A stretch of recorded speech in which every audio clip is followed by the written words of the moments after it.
इस धरती पर 87 लाख स्पीसीज मौजूद है, लेकिन इसके बावजूद प्रकृति ने हम इंसानों को ही सबसे ज्यादा बुद्धिमान बनाया ताकि हम धरती और धरती पे मौजूद सभी चीजों का ध्यान रख सके।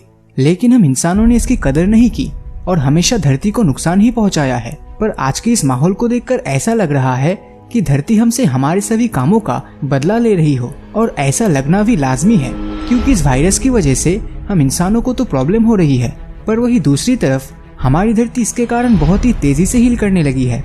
और मैं आपको बता दूं, जो आज के समय पूरी दुनिया में चल रहा है ये कोई नई चीज नहीं है, क्योंकि हमें पिछले 4 सेंचुरी के 20वें साल में ऐसी ही एक जानलेवा महामारी का सामना करना पड़ता है। आप में से बहुतों ने प्लेग के बारे में तो जरूर सुना होगा। ये येर्सिनिया पेस्टिस नाम के एक बैक्टीरिया से फैलता है, पर यह बात आपको शायद ही पता होगा कि प्लेग 3 प्रकार के होते हैं, न्यूमोनिक, ब्यूबोनिक और सेप्टिमिक प्लेग, और इनमें से ब्यूबोनिक प्लेग सबसे खतरनाक है।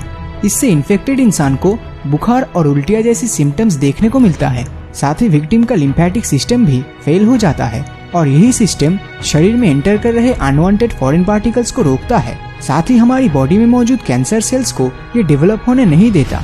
पर इसमें सबसे डरा देने वाली बात तो ये है कि अगर इन्फेक्टेड पर्सन को सही इलाज नहीं मिला तो वो 10 दिनों के अंदर ही मर जाता है। और यही ब्यूबोनिक प्लेग साल 1720 में ग्रेट प्लेग ऑफ मार्साइल का कारण बनी थी। ये डिजीज लेबनान और साइप्रस से होकर एक जहाज के थ्रू फ्रांस पहुंची, और वहां पहुंचने के बाद ये डिजीज वहां बहुत ही तेजी से फैल गया, और इस प्लेग के कारण सिर्फ 2 महीने के अंदर 50,000 लोगों की मौत हो गई। साथ ही 2 साल पूरा होने तक ये फिगर 1 लाख के आसपास जा पहुंचा, और 1860 के समय तक ये डिजीज चाइना पहुंच गया था, और फिर चाइना के सिल्क रूट के थ्रू हमारे इंडिया और पूरी दुनिया में फैल गया, और साल 1969 में जाकर ये प्लेग इस धरती से पूरी तरह खत्म हो गया। दरअसल इस प्लेग को धरती से मिटने में 100 सालों से भी ज्यादा समय लग गया था। ये तो बात हो गई 1720 में हुए प्लेग की, पर चलिए अब बात कर लेते हैं इसके 100 साल बाद आए कोलेरा के बारे में। ये साल 1820 में इंसानों पर प्लेग के बाद फिर से कहर बन के बरसा था। इसका आउटब्रेक बंगाल से हुआ, और ये बंगाल से ब्रिटिश सोल्जर्स के थ्रू दूसरे देशों में फैल गया, और कुछ ही दिनों में इसने महामारी का रूप ले लिया। पर इसका सबसे ज्यादा कहर Japan, Bharat, Syria, Thailand, Indonesia, Bangkok और चाइना जैसे देशों में हुआ था। और इस महामारी की वजह से सिर्फ जावा आइलैंड में ही 1 लाख लोगों की मृत्यु हो गई। पर ये तो कुछ भी नहीं था साल 1918 के मुकाबले, क्योंकि उस समय पूरी दुनिया वर्ल्ड वॉर में बिजी था। तब एक वायरस की वजह से स्पेनिश फ्लू हुई थी, और रिपोर्ट्स की माने तो इस वायरस से 500 करोड़ लोग इन्फेक्ट हुए थे, और करीब 50 करोड़ लोगों को अपनी जान भी गंवानी पड़ी। वर्ल्ड वॉर 1 को हम सबसे खतरनाक वॉर भी कहते हैं, लेकिन उसमें भी इतने लोग नहीं मरे थे जितने इस बीमारी की वजह से मरे। पर अगर आप ये सोच रहे हैं कि स्पेनिश फ्लू स्पेन से फैली थी, तो आप बिल्कुल गलत है।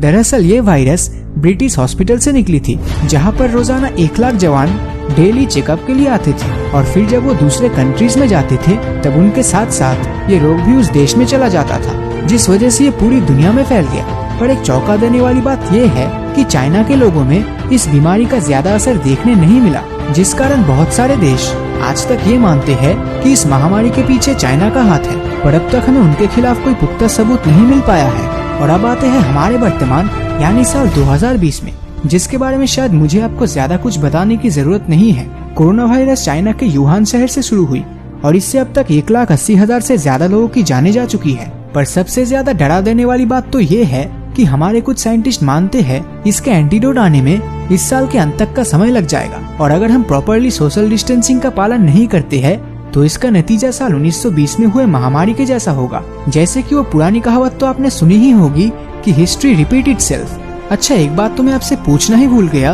कि ये जो हर 100 सालों में एक नई जानलेवा बीमारी का इंसानों को सामना करना पड़ रहा है, क्या ये आपको कोइंसिडेंस लगता है या फिर इसके पीछे भी कोई ना कोई कारण जरूर है? अपना ओपिनियन नीचे कमेंट करके जरूर बताएं। और अगर ये वीडियो आपको अच्छा लगा हो तो इस वीडियो को लाइक और अपने दोस्तों के साथ शेयर करना मत भूलना। और अगर अभी तक आपने हमारे चैनल को सब्सक्राइब नहीं किया है तो सब्सक्राइब करके नोटिफिकेशन बेल को ऑन कर दीजिए, क्योंकि मैं ऐसे ही वीडियोस हर हफ्ते लाता रहता हूँ। तो मिलता हूँ अगले वीडियो में, और हमेशा की तरह थैंक्स फॉर वॉचिंग।